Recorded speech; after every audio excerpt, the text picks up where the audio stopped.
eu vou te falar uma coisa que parece exagero, mas não é. Existem pessoas que simplesmente encontraram cartas Pokémon antigas em casa e descobriram que estavam literalmente sentadas em centenas ou até milhares de reais. E o mais louco é que muitas vezes essas cartas ficaram anos esquecidas, dentro de uma caixa, numa gaveta ou até jogadas no fundo de um armário. E aí vem a pergunta que muita gente começa a se fazer. Será que eu também tenho alguma coisa valiosa e não faço ideia?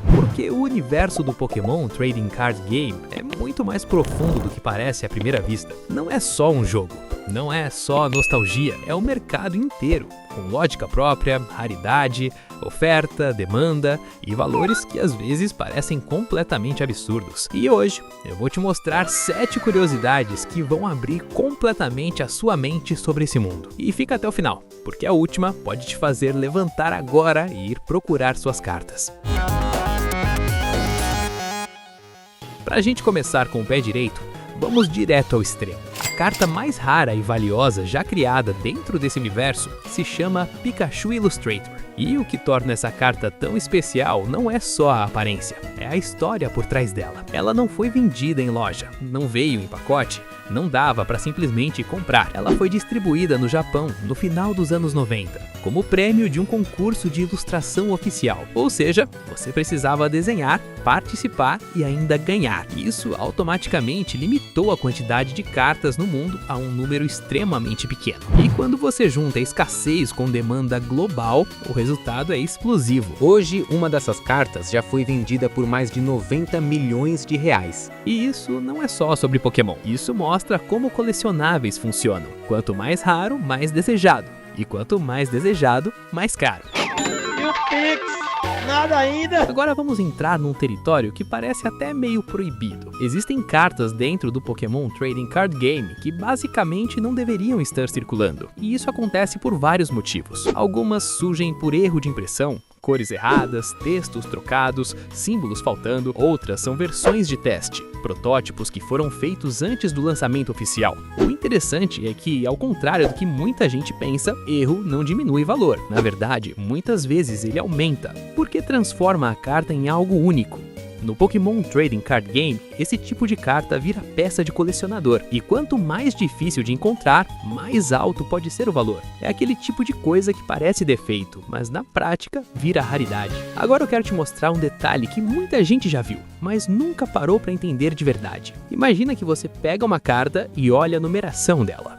E em vez de estar dentro do padrão, tipo 50 de 100, ela aparece como 110 de 100. Na lógica normal, isso não faz sentido nenhum, mas dentro do Pokémon Trading Card Game, isso é proposital. Essas são as chamadas cartas secretas. Elas ficam escondidas dentro dos sets, fora da contagem oficial, e isso faz com que sejam mais difíceis de encontrar. E aqui entra uma das coisas mais interessantes desse mercado: a imprevisibilidade. Você pode abrir vários pacotes e não encontrar nada muito especial.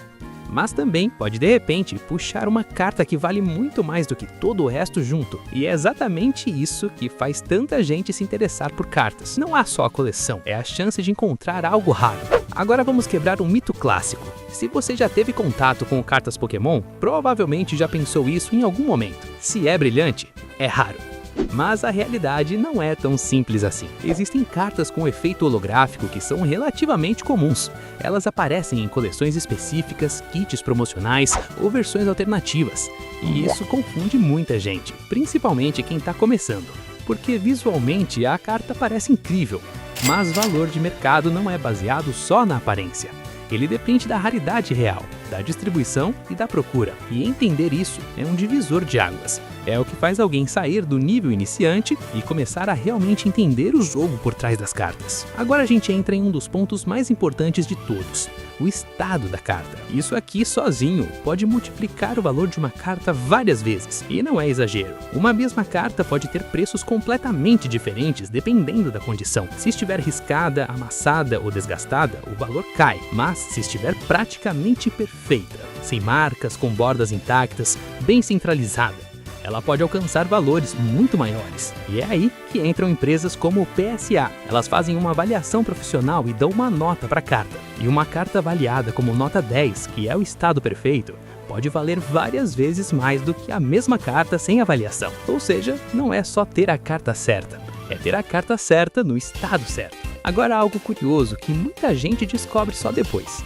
Nem todas as cartas servem para jogar. No cenário competitivo oficial do Play Pokémon, existe um sistema de regras que define quais cartas podem ser usadas. Algumas cartas são consideradas fortes demais, outras simplesmente saem do formato com o tempo. E isso cria uma separação interessante dentro do mundo Pokémon, entre cartas de jogo e cartas de coleção. Uma carta pode ser incrível para colecionar e completamente inútil em partida oficial. E isso mostra como esse universo tem várias camadas. Agora chegamos num dos pontos mais importantes de todos. A curiosidade que realmente pode impactar você. Muita gente tem cartas guardadas em casa, sem organização, sem proteção, esquecidas com o tempo. E dentro dessas cartas pode existir valor. Cartas antigas, promos, cartas bem conservadas, tudo isso pode ter mercado. E o mais curioso é que a maioria das pessoas simplesmente não sabe. Só descobre quando resolve pesquisar ou quando alguém mostra o valor. E é nesse momento que acontece aquele choque, porque algo que parecia só uma lembrança de infância se transforma em algo com valor real. Se você chegou até aqui, você já percebeu que o mundo das cartas Pokémon vai muito além do que parece. Não é só abrir pacote, não é só guardar carta. Existe estratégia, existe conhecimento, existe mercado. Então, se você quiser aprender mais sobre isso, se você quiser entender como identificar cartas boas, se inscreve no canal, porque aqui eu posso te mostrar esse caminho. E quem sabe, a próxima carta valiosa não esteja aí com você.